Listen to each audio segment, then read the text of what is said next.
भाई जो गुरु वचन पे डट गए, कट गए फंद 84 के।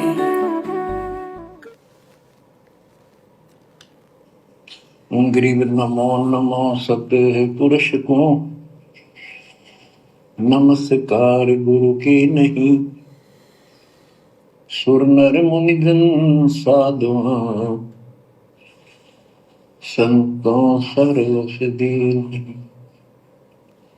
सतगुरु साहिब संत सब, दंडवतम प्रणाम। आगे पीछे मध्य हुए, किनको पूर्व। कबीर सतगुरु के उपदेश का, सुनिया एक विचार। जय सतगुरु मिलते नहीं, जाते नरक द्वार। नरक द्वार में दूत सब, करते खेचा तान।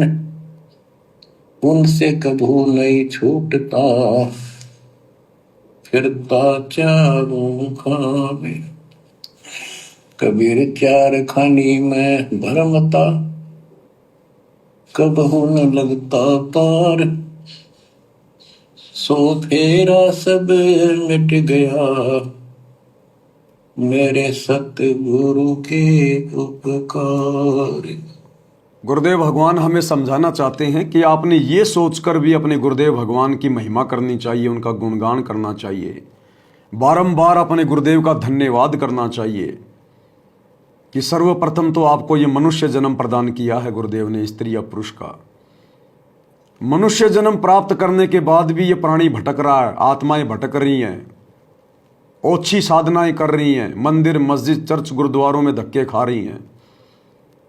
वहाँ इस आत्मा को कुछ नहीं मिल रहा सिवाय धोखे के, सिवाय छलावे के, सिवाय इसके समासों की बर्बादी के।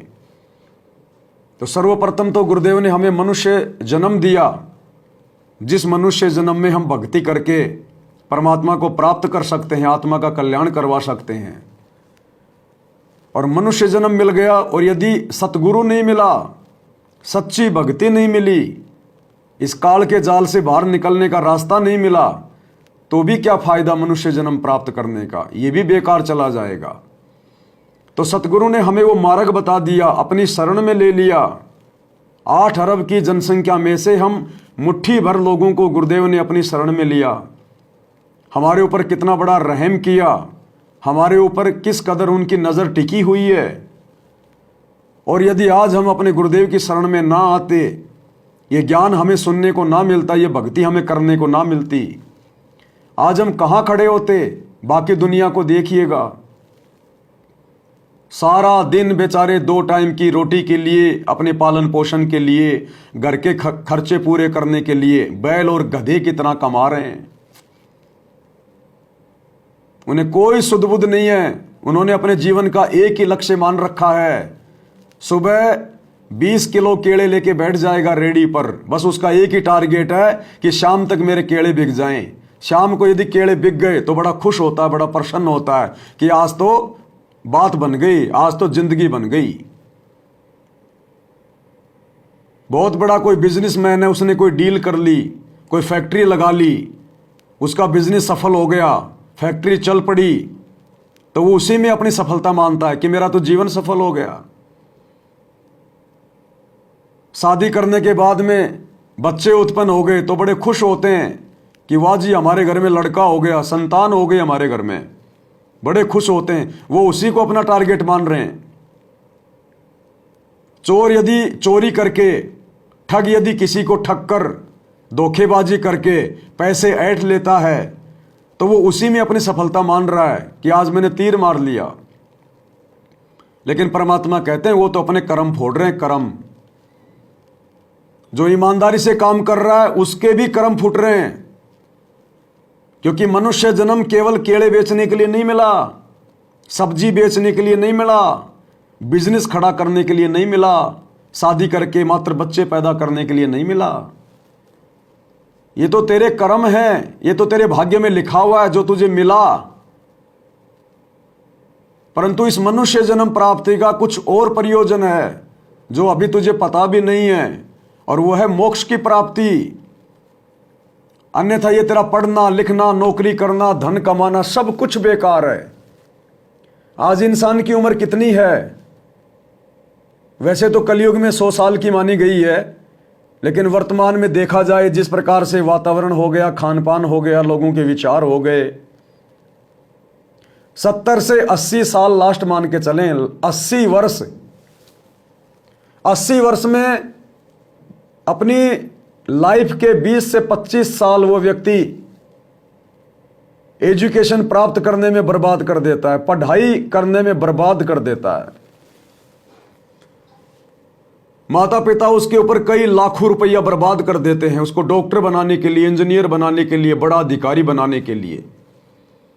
बन गया बड़ा अधिकारी, इंजीनियर बन गया, डॉक्टर बन गया, उसने अपने उम्र के 20-25 साल तो खराब कर दिए पढ़ाई करने में। फिर वो नौकरी लग गया, बहुत ज्ञान हो गया उसको, बड़ी बड़ी उसने पुस्तकें पढ़ ली, बहुत नॉलेज है उसको, कई भाषाएं आती हैं, अंग्रेजी भी आती है, चाइनीज भी बोल लेता है, कई भाषाएं बोल लेता है, बड़ा ज्ञानी सिद्ध हो गया कि फला फला व्यक्ति बहुत नॉलेज वाला है, बहुत ज्ञानी है।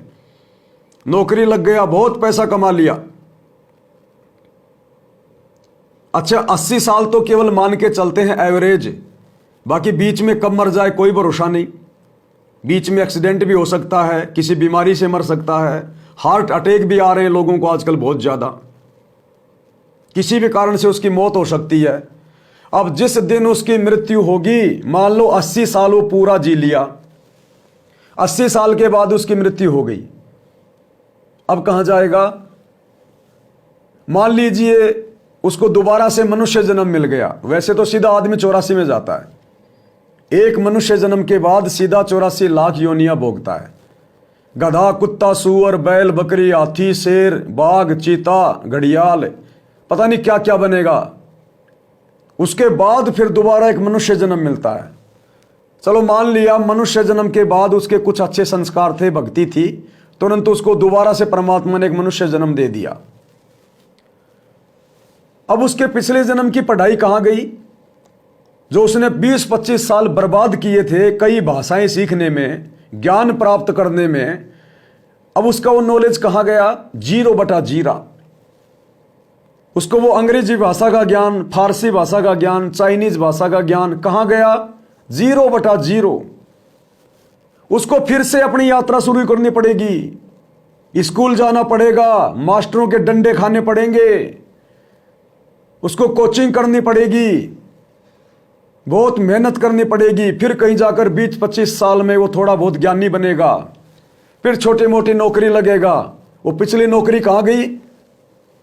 पिछली नौकरी से उसने जितना धन कमाया था, जितनी कोठियां बनाई थी, जितनी गाड़ियां खरीदी थी, वो कहां गई? तो भाई और बहनों, परमात्मा हमें यही सारी बातें समझाते हैं कि बच्चों, आज तुम्हें वो परमात्मा मिल गया, यहां तुम इतनी मेहनत करके, इतना समय बर्बाद करके भी इन सुखों को आजीवन अपने पास नहीं रखते। ये सुख हमेशा के लिए तुम्हारे साथ नहीं रहते। ये पढ़ाई, ये नॉलेज, ये जानकारी सदा तुम्हारे पास नहीं रहती। आज तुम पढ़ लिख के जानकारी प्राप्त करके तुम बैरिस्टर बन गए, जज बन गए, तुम सुप्रीम कोर्ट के। मरना तो सबको है, और सत भक्ति नहीं की मनुष्य जन्म में तो बनना उसको 84 लाख में गधा कुत्ता है। अब वो सुप्रीम कोर्ट का जज कल को जानवर बन गया, गधा कुत्ता बन गया, कहां है उसकी नॉलेज? कहां रहा उसको संविधान का ज्ञान? कहां रही उसकी वो इज्जत? कहां है उसका वो धन? वो कुम्हार 24 घंटे 2.5 मन का बोरा उस जज के ऊपर पटक के रखेगा, उस राजा के ऊपर पटक के रखेगा जो देश का प्रधानमंत्री था, कितनी बार चुनाव जीता, कितनी मेहनत करी, दुनिया के कितने पैर पड़ने पड़े, कितनी धोखाधड़ी करनी पड़ी, कितनी टेंशन लेनी पड़ी, तब जाकर वो 2-3 बार मुख्यमंत्री रहा, 2-3 बार वो प्रधानमंत्री भी बन गया मान लो। खूब उसने देश विदेश की यात्रा कर ली, दुनिया घूम लिया, और परमात्मा कहते हैं बिना परमात्मा की भक्ति के वो राजा फिर अगले जन्म में क्या बनेगा? एक हरि की भक्ति बिन राजा गधा होय, माटी लदे कुम्हार की घास न डाले कोय। अगले जन्म में वो राजा, क्योंकि मरना तो उसको भी है, वो बन गया फिर गधा, क्योंकि बनना पड़ेगा, परमात्मा का विधान है, भक्ति उसने की नहीं। इस मनुष्य जन्म को प्राप्त करके ये सारे उल्टे काम करता रहा। इन कार्यों की परमात्मा के दरबार में कोई कदर नहीं है, कोई इज्जत नहीं है, कोई पहुंच नहीं है। परमात्मा तो केवल भक्ति देखेगा कि बेटा तेरे को भक्ति के लिए भेजा था, लायक नहीं लाया, क्या कमा के लाया, दिखा। कबीरा सब जग निर्धना, धनवंता ना कोई, धनवंता सो जानिए जिसके पास राम नाम है। जो गुरु बचन पे डट गे, कट गे फंद 84 के, कट गे फंद 84 के, कट गे फंद 84 के।